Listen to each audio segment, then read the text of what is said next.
Corona संक्रमण के कारण लगभग हर सेक्टर जो है तो वो प्रभावित हुआ है, लेकिन हिमाचल प्रदेश की अगर हम बात करें तो हिमाचल प्रदेश में पर्यटन उद्योग और इससे जो संबंधित उद्योग हैं वो कोरोना संक्रमण के कारण बुरी तरह प्रभावित हुए हैं। प्रदेश में कोरोना संक्रमण फैला और प्रदेश सरकार ने कोरोना संक्रमण को नियंत्रित करने के लिए अलग अलग तरह की पाबंदियां लगाई, अलग अलग तरह के नियम समय समय पर प्रदेश सरकार लागू करती रही। अगर हिमाचल प्रदेश की हम बात करें तो लगभग पूरी आबादी का लगभग 10% लोग डायरेक्ट और इनडायरेक्ट तौर पर टूरिज़्म सेक्टर से प्रभावित हैं। फिर चाहे वो होटलियर्स हो, टैक्सी यूनियन हो या फिर टूर एंड ट्रैवल हो, इस प्रकार रेडी फडी वाले हों या फिर जो टूरिस्ट स्पॉट होते हैं वहाँ पर छोटे छोटे व्यवसाय करने वाले लोग हों, इवन घोड़े वाले लोग हों। तो हम कह सकते हैं कि जो छोटे छोटे स्टेक होल्डर्स हैं वो इन पाबंदियों के बाद बुरी तरह से प्रभावित हुए हैं। जो छोटे छोटे व्यापारी हैं उनको अपना रोज़मर्रा का जो दिनचर्या थी उनको गुजारना मुश्किल हो गया, आय के साधन पूरी तरह से बंद हो गए। अब अभी कुछ दिन पहले प्रदेश सरकार ने एक और जो पाबंदी है वो लगाई है कि हिमाचल प्रदेश में जो हाई लोडेड सिटीज़ हैं, हाई लोडेड राज्य हैं, उन राज्यों से हिमाचल प्रदेश आने वाले लोगों को RT-PCR टेस्ट की नेगेटिव रिपोर्ट 72 घंटे पहले की साथ लानी होगी। अब इस रिपोर्ट के बाद हिमाचल प्रदेश में जो होटल एसोसिएशन, टैक्सी एसोसिएशन और जो अन्य लोग हैं उनका क्या कहना है, हिमाचल प्रदेश में टूरिस्ट का फुटफॉल किस लेवल तक प्रभावित हुआ है, इस पर बात करने के लिए कुछ एसोसिएशन के लोग इस वक्त हमारे साथ मौजूद हैं। अगर हम होटल एसोसिएशन की बात करें तो महेंद्र सेठ इस वक्त हमारे साथ मौजूद हैं। कैसे देखते हैं आप, कितना प्रभावित टूरिज़्म हुआ है कोरोना संक्रमण के कारण? देखिए, पहले से ही आपको मालूम है कि 1 साल पहले भी जो है हमारा सीज़न स्टार्ट होने से पहले ही जो है लॉकडाउन हो गया था और 7-8 महीने हमारे होटल बंद रहे। और अभी हम ये उम्मीद कर रहे थे क्योंकि जो बुकिंग्स आई थी वो काफ़ी एक इशारा करती थी कि आने वाला जो समर सीज़न है एक बहुत अच्छा सीज़न निकलेगा। मगर अनफॉर्चुनेटली वो अप्रैल की शुरुआत होते ही जो है वो कोरोना की दूसरी लहर आ गई और जिसके कारण कि महाराष्ट्र और गुजरात वगैरह में जो है वो रिस्ट्रिक्शंस इम्पोज हो गई।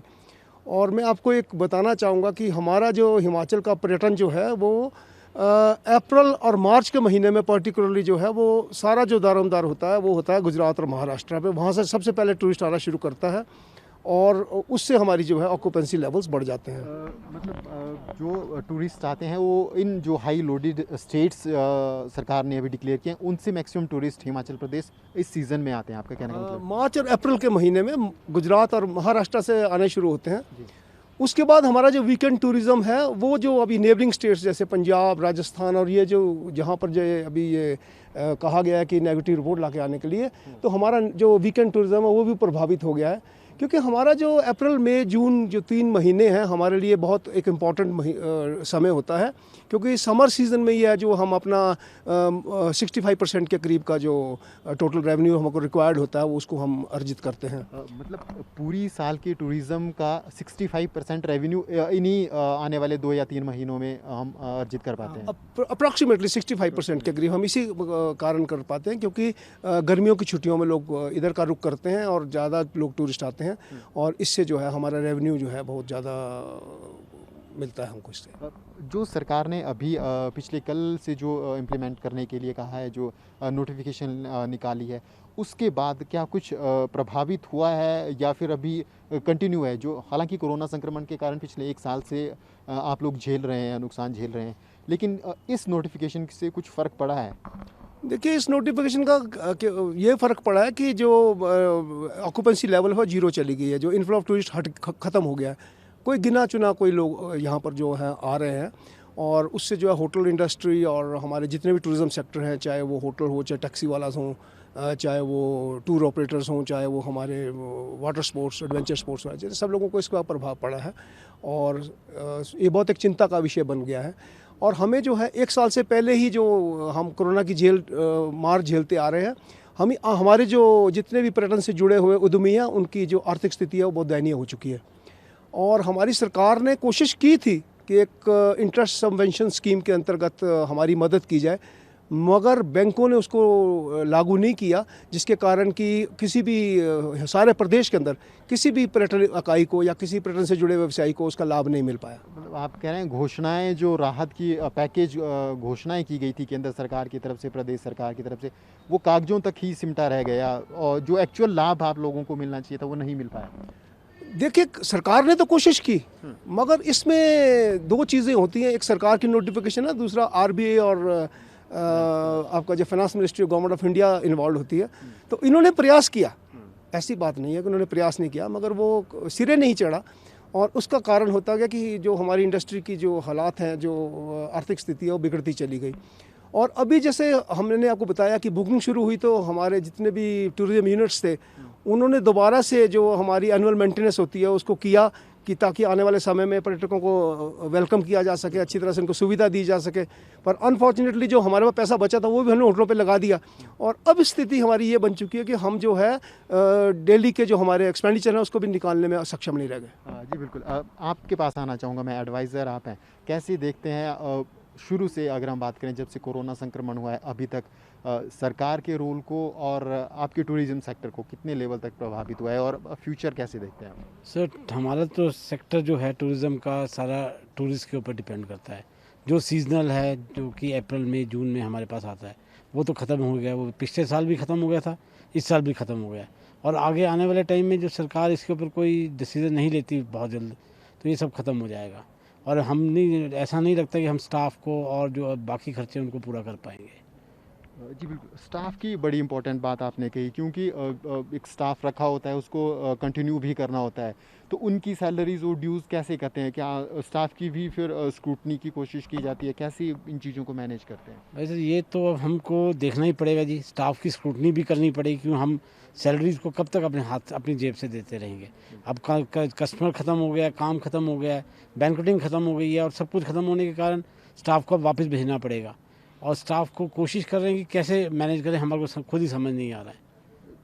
जो शादियों के ऊपर जो पाबंदी लगाई है लोगों को इकट्ठा होने की, इंडोर में 50 और आउटडोर में 200 लोगों की, उसका प्रभाव भी आपके ऊपर पड़ा होगा क्योंकि अब जो सीज़न है नवरात्रि जो शुरू हो रहे हैं और अधिकतर शादियां इसी सीज़न में होती हैं, तो इसका कितना बड़ा लॉस आप देखते हैं? क्योंकि एक प्लानिंग बनाई होती है सभी बिजनेसमैन ने कि आने वाले समय में इतना इन्वेस्ट करेंगे और इतनी इनकम हमारे होने वाली है, उसको कैसे देखते हैं शादियों वाली रिस्ट्रिक्शंस? सर, शादियाँ तो सब ख़त्म हो गई हैं जी, कैंसलेशन ज़्यादा है।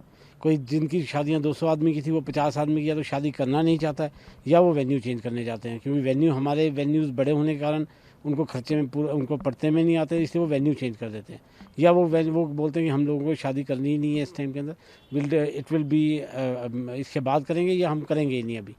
तो वो तो सारा कुछ देखते हुए हम लोग तो इस टाइम ऐसी कंडीशन में आ गए हैं कि पॉकेट से पैसे दे के भी पूरा नहीं कर पा रहे हैं।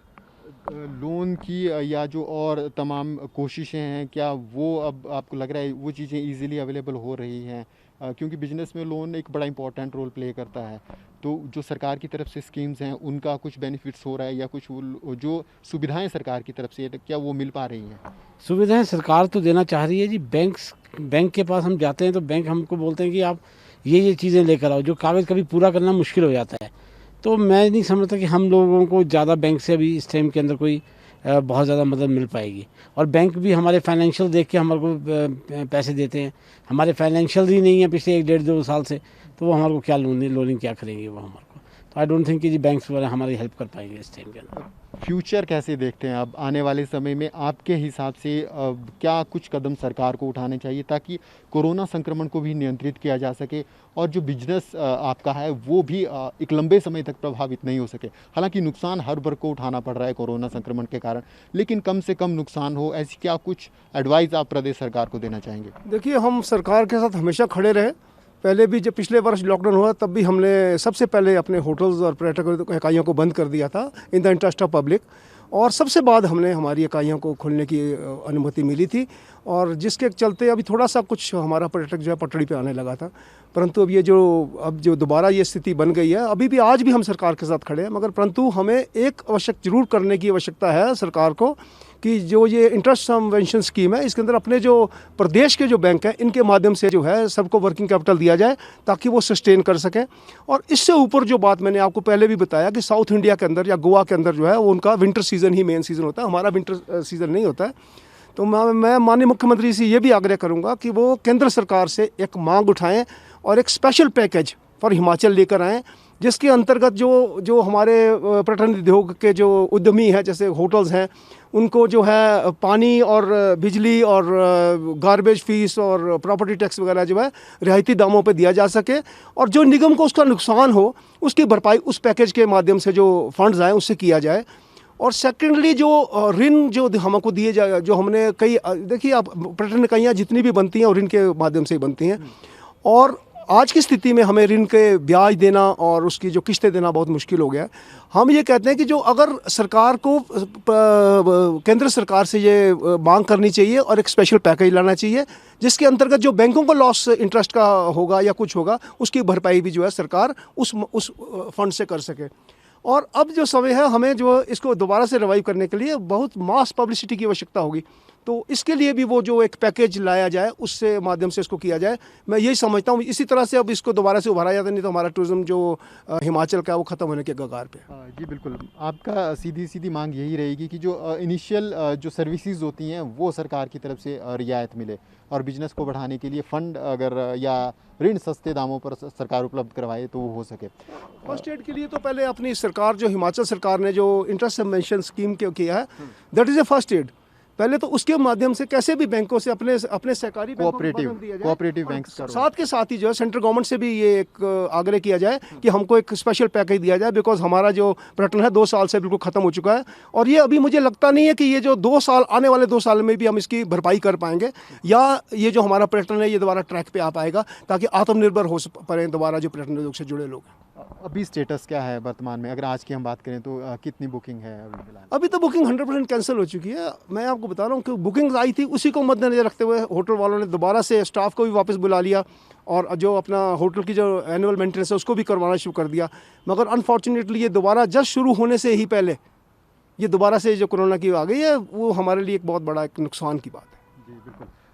अगर हम होटलियर्स की हमने अभी बात सुनी और इनका साफ कहना है कि एक बड़ा नुकसान इनको झेलना पड़ रहा है। हालांकि धीरे धीरे गाड़ी जो है तो वो पटरी पर आ रही थी, पर नई रिस्ट्रिक्शंस अब प्रदेश सरकार की तरफ से लगा दी गई है। नया स्ट्रेन कोरोना का हिमाचल प्रदेश में मिला है, तो इससे जो चिंता है वो और बढ़ गई हैं। और जो टूरिस्ट, क्योंकि ये सीज़न हिमाचल प्रदेश में पीक सीज़न माना जाता है पर्यटकों की दृष्टि से, तो अब जो है तो जो बुकिंग कैंसिल हो गई हैं इसका नुकसान भी काफ़ी होटलियर्स को उठाना पड़ रहा है। होटल सेक्टर से जुड़ा हुआ, जो टूरिज़्म सेक्टर से जुड़ा हुआ जो दूसरी सबसे बड़ी यूनिट आती है वो ट्रांसपोर्टेशन की आती है। लोगों ने जो ट्रांसपोर्ट सेक्टर से जुड़े हुए लोग हैं उन्होंने गाड़ियां ली होती हैं, किस्तों पे गाड़ियां, अधिकतर गाड़ियां, क्योंकि हिमाचल प्रदेश में छोटे ट्रांसपोर्टर्स अधिक संख्या में हैं, तो ऐसे में कैसे इनका गुजारा चल रहा है और अब जो नई रिस्ट्रिक्शंस लगी हैं उसका कितना फ़र्क इनके व्यवसाय के ऊपर पड़ रहा है, इसके ऊपर हमसे बात करने के लिए टैक्सी यूनियन के कुछ लोग हैं। जी राजेंद्र जी, कैसे देखते हैं आप जो नए गाइडलाइंस प्रदेश सरकार की तरफ से लगी हैं, आज कैसा रहा आपका व्यवसाय आज के दिन का अगर हम बात करें? सर ऐसा है, थोड़ा बहुत ट्रस्ट पहले आने शुरू हो गया था, तो अभी जब सरकार ने अभी दोबारा गाइडलाइन जारी की तो इससे सर बिल्कुल आना बंद हो गया, ट्रस्ट आना बिल्कुल। जबकि वीकेंड को थोड़ा बहुत ट्रस्ट आता था, थोड़ा बहुत रोजगार लोगों को चलता था, तो जैसे ही बंद नई गाइडलाइन है उससे सर बिल्कुल ख़त्म हो गया। सर आज का दिन कैसा रहा? बिल्कुल ख़त्म सर, आजकल कोई ट्रस्ट नहीं आया नहीं। अगर पिछले 1 साल का हम देखें तो कैसे आपका व्यवसाय चल रहा है? गाड़ियों की मेंटेनेंस और जो टैक्सीज हैं वो सारी कैसे पे कर रहे हैं? थोड़ा सर हम सरकार से यह कहना चाहते हैं कि 1 साल से जब हमारी गाड़ियां खड़ी है तो हम बैंक की किस्तें क्यों दें और इंश्योरेंस क्यों दें, टैक्स क्यों दें? तो सरकार को हम यह कहना चाहते सर हमारे बारे में थोड़ा बहुत सोचें, क्योंकि 2018 से लेकर हमारा जो सर शिमला हिमाचल प्रदेश में जो टूरिज्म क्षेत्र जो लोग जितने भी लोग जुड़े हैं उनका व्यवसाय चलता है अप्रैल मई जून।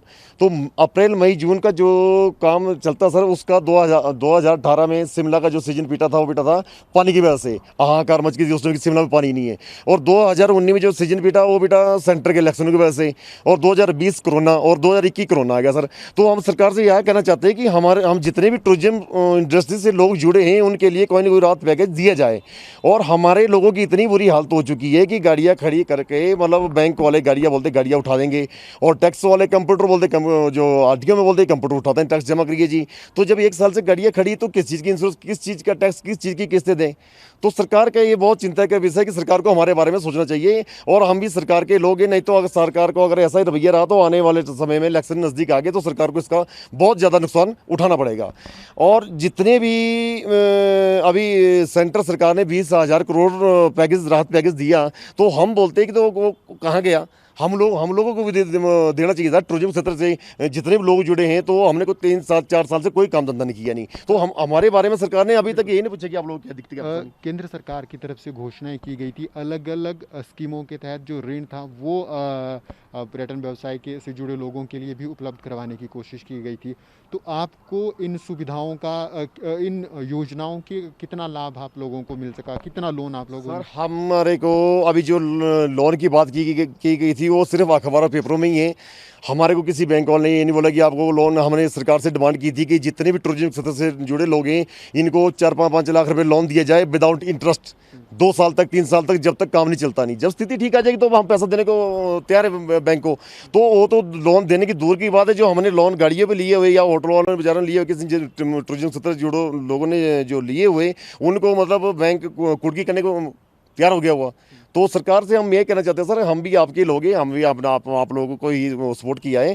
तो इस हालत में अगर सरकार हमारे को साथ नहीं देगी तो इलेक्शन में आने वाले टाइम में हम सरकार को भारी नुकसान उठाना पड़ेगा सर। बिल्कुल। आप कैसे देखते हैं, क्योंकि गाड़ियां ज़रूर किस्तों पे ली होती हैं, छोटे व्यापारी होते हैं, तो कैसे आजकल के दिनों में सारी चीज़ें चल रही हैं? आजकल के दिनों में सर घर चलाना बड़ा मुश्किल हो रहा है। कोई भी दिन को, कोई भी जैसे सिंगल टैक्सी वाला है, कोई भी फेरा नहीं लग रहा है, कोई टूरिस्ट नहीं आ रहा है, बसेज नहीं आ रही हैं, बसेज में 2 या 3 टूरिस्ट लोग आ रहे हैं। तो उसमें से अब शिमला में ही इतनी टैक्सी यूनियन है, किसी का कोई काम नहीं चल रहा है, सारी गाड़ियाँ खड़ी हैं। फाइनेंसर गाड़ियाँ उठा रहे हैं सर, काफ़ी लोगों की हमारे फाइनेंसरों ने गाड़ियाँ उठा ली हैं, उनकी बोलियाँ लग रही हैं। लोगों का घर चलाना मुश्किल है, बच्चों की किस्तें देनी है, स्कूल की फ़ीस देनी है, तो बहुत मुश्किल है सर। अगर पिछले 1 साल से जो जमा पूंजी होती है, जो प्लानिंग होती है, वो अब कैसे मैनेज कर रहे हैं? क्योंकि पिछले साल तो लगभग क्लियर था कि लंबा समय लग सकता है, लेकिन अब दूसरा स्ट्रेन आया था जो हिमाचल में एक्सपेक्ट नहीं किया गया था इस लेवल पर कि ये व्यवसाय प्रभावित हो जाएंगे या रिस्ट्रिक्शंस लगानी पड़ेगी। तो अब फ्यूचर प्लानिंग कैसे करेंगे? क्योंकि अब आशंका ये व्यक्त की जा रही है कि लंबा चल सकता है। बहुत मुश्किल हो रही है फ्यूचर प्लानिंग की, क्योंकि जो भी थोड़ी बहुत जमा पूंजी थी सारी ख़त्म हो चुकी है। पिछले साल सारी 40-40, 50 हज़ार स्कूल की फ़ीस भरी है, गाड़ियों की EMIs भरी है, कोई भी राहत नहीं मिली कोरोना टाइम में भी। गवर्नमेंट ने बोला था कि थोड़ी स्थिति ठीक आएगी तो किस्तें लेनी शुरू करेगी, लेकिन उन्होंने लॉकडाउन में ही सारी गाड़ियों की किस्तें लेनी स्टार्ट कर दी, एक भी किस्त नहीं छोड़ी। और उसके ऊपर ओवर ड्यू लगा दिया, जिन्होंने किस्तें नहीं दी ओवर ड्यू लगा दिया, जिनकी किस्तें टूटी उनकी फाइनेंसरों ने गाड़ियाँ उठा ली। तो अब तो समय ऐसा आ गया है कि अब बच्चों की फ़ीस भी भरने के लिए पैसे नहीं है, मतलब बहुत मुश्किल से गुजारा हो रहा है। जी बिल्कुल। तो इस वक्त हमारे साथ टूरिज्म सेक्टर से जुड़े जो दो मेजर सेक्टर थे, होटलेज और ट्रांसपोर्टर्स, उनके साथ हमने इस वक्त बात की। और ज़रूर प्रभावित सभी सेक्टर हुए हैं, लेकिन टूरिज़्म, क्योंकि हिमाचल प्रदेश में एक बड़ा हिस्सा लोगों की आय का पर्यटकों से रहता है, ये दोनों सेक्टर्स बुरी तरह से प्रभावित हुए हैं। और प्रदेश सरकार से मांग की जा रही है कि कुछ राहत इनको दी जाए, या फिर कुछ प्लानिंग इस तरह से की जाए कि भविष्य में जल्द से जल्द जो है तो ये दोनों जो टूरिज़्म सेक्टर है वो आंशिक रूप से शुरू हो सके।